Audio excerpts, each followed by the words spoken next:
In each of the 10 sectors that you spoke of, speak of taking forward what you've already done, right? Or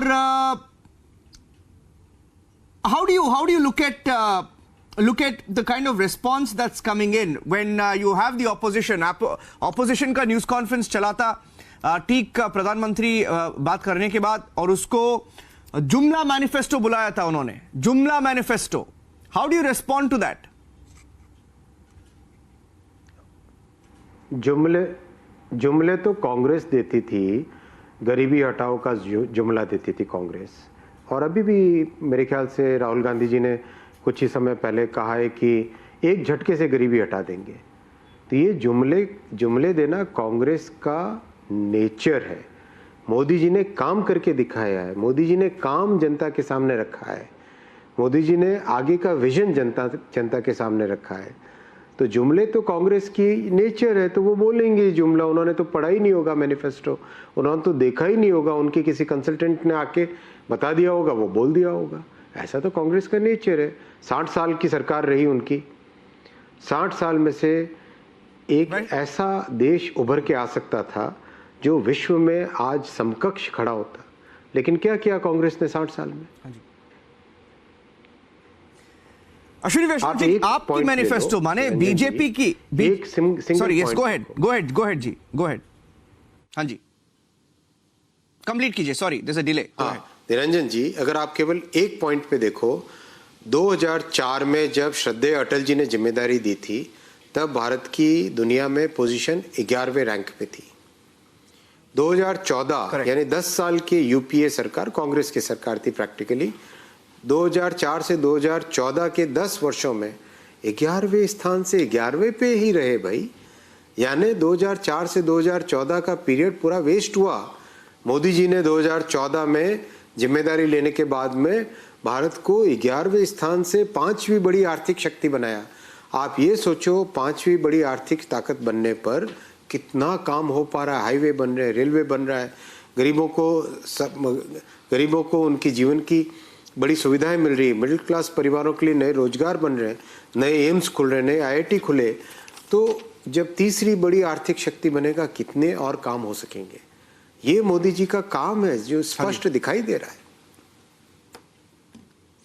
वैष्णव जी, आपकी manifesto और कांग्रेस की manifesto, आप माने BJP की manifesto और कांग्रेस की मैनिफेस्टो में फर्क क्या है आपकी नजर में?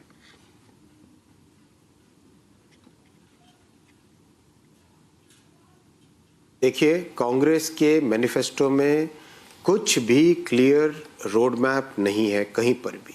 दूसरा, कांग्रेस के मैनिफेस्टो में केवल रिलीजन के बेसिस पे देश को पीछे ले जाने का काम है. भारतीय जनता पार्टी के संकल्प पत्र में, मोदी की गारंटी में हर वर्ग, सोसाइटी का हर ग्रुप, हर सामाजिक वर्ग और देश का हर सेक्टर, इसके लिए क्लियर एक रोड मैप है. भारतीय जनता पार्टी शुरू से भारत के समरस, एक समावेशी, एक इंक्लूसिव डेवलपमेंट पे विश्वास करती आई है. और उस इंक्लूसिव डेवलपमेंट में सबके लिए स्थान है. उस इंक्लूसिव डेवलपमेंट का क्लियर डेमोन्स्ट्रेशन पिछले 10 साल है. उस ग्रोथ को आगे बढ़ाने की बात है. जबकि कांग्रेस में कुछ खोखले वादे हैं, कुछ जुमले हैं और बिना कोई रोड मैप के उन्होंने अपने मैनिफेस्टो को रख दिया है.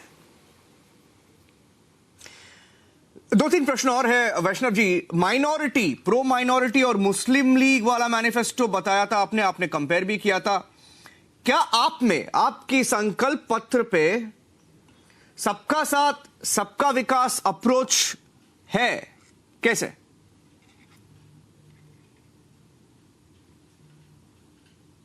बिल्कुल. और अगर आप देखें तो सबका साथ सबका विकास का अप्रोच आपको स्पष्ट दिखाई देगा. आप 10 जो सोशल ग्रुप्स हैं उसको देखिए. गरीब परिवार, मध्यम वर्गीय परिवार, और मध्यम वर्गीय परिवारों के लिए घर जो सबसे बड़ा सपना होता है, आज मोदी जी ने स्पष्ट तौर पे कहा है मध्यम वर्गीय परिवार और नियो मिडिल क्लास और गरीबों के लिए घर का सपना पूरा करने की वो गारंटी देते हैं. आने वाले 5 वर्षों में सबको अपना घर मिले, इसके ऊपर बहुत बड़ा काम होने वाला है। नारी शक्ति, युवा, वरिष्ठ नागरिक जो कि समाज का एक बहुत महत्वपूर्ण ग्रुप है, किसान, मत्स्य पालक, श्रमिक, आज देखिए जो अनऑर्गेनाइज सेक्टर है, गिग वर्कर्स हो गए, taxi driver, auto driver, truck चालक, ट्रक ड्राइवर, घर में काम करने वाले, जो हमारे सोसाइटी में काम करने के लिए प्लम्बर्स आते हैं, जो इलेक्ट्रिशियंस आते हैं, जितने अनऑर्गेनाइज्ड वर्कर्स हैं, उन सब के लिए मोदी जी ने सोचा है और उनके लिए पूरी तरह से कैसे उनकी लाइफ में एक चेंज आए वो लिखा है। एमएसएमई, छोटे व्यापारी और विश्वकर्मा और जो हमारे वंचित वर्ग, सोसाइटी के हर सेक्शन को मोदी जी ने अपने संकल्प पत्र में, गारंटी में सम्मिलित किया है। The last two questions है वैष्णव जी, डायरेक्ट कंपैरिजन ये है and I'll switch to English as well. The direct comparison is that in the Congress manifesto, they are going to town saying they will give 1 lakh rupees to women of poor families. See, there is an official government number which says there are 30 lakh families below the poverty line in India. But the real number could be anywhere between 1 or 2 crore. We don't know, right? They are promising that, and if you calculate minimum 2 crore people, that would mean 2 crore people would get 1 lakh each. That would roughly be about 20 lakh crore, and the size of India's budget is only 45 lakh crore. So it's unrealistic. Now, the direct comparison is between something like that and what the Prime Minister mentioned today, 3 crore Lakpati Didis, right? What is the thinking and approach? And is there a comparison in both of these mentions?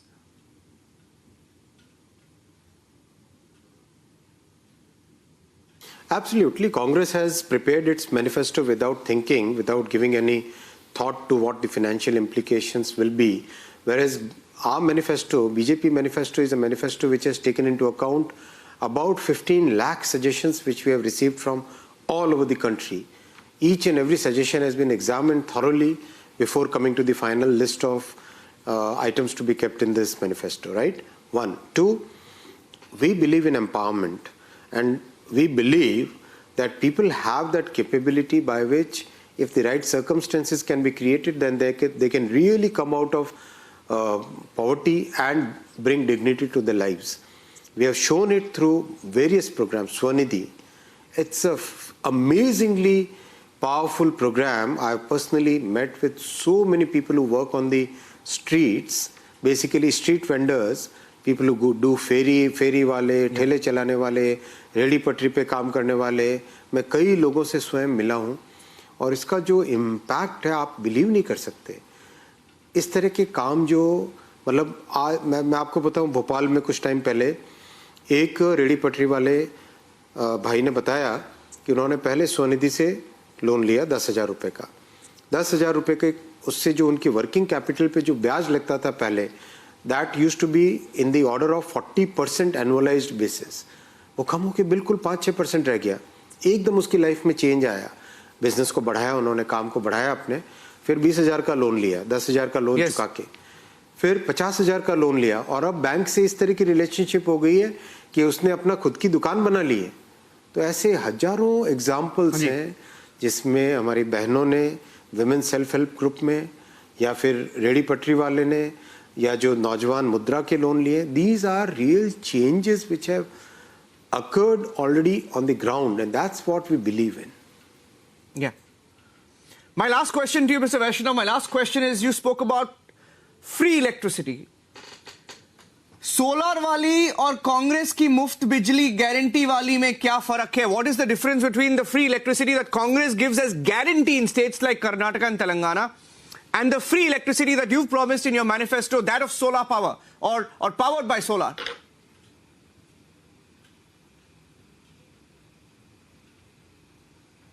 Congress की जो free electricity की बातें हैं वो केवल जुमले हैं, और भारतीय जनता पार्टी में मोदी जी ने जो फ्री इलेक्ट्रिसिटी प्रॉमिस की है उसके पीछे एक थिंकिंग है, उसके पीछे एक प्रोग्राम है, उसके पीछे एक बेस है।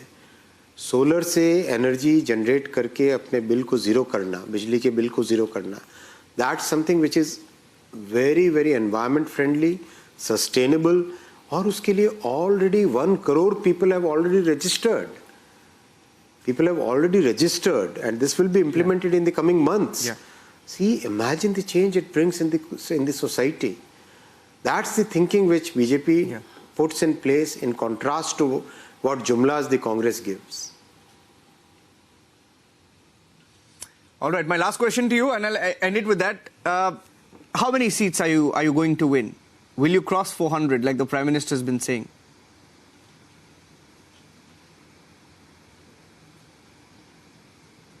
Absolutely. People have so much trust and faith in the work that Modi ji has done. They are clearly convinced that Prime Minister Modi ji is the one who can really take the country to the status of a developed country. So that's something which is so visible on the ground. All the best to you and your party in the election campaign, and the elections are just around the corner. Ashwini Vaishnav, Union Minister, joining us on Republic TV on the day when the Prime Minister himself was on stage to release the manifesto. Long day for the Prime Minister. Started with the BJP headquarters, and then he's already in Karnataka. Mysuru, there's a campaign. He will be on stage with the former Prime Minister Deve Gowda, and then goes and does a roadshow to end his day in Mangaluru. And that's how the BJP election machinery works. Ashwini Vaishnav, Union Minister, thank you for joining us on Republic TV.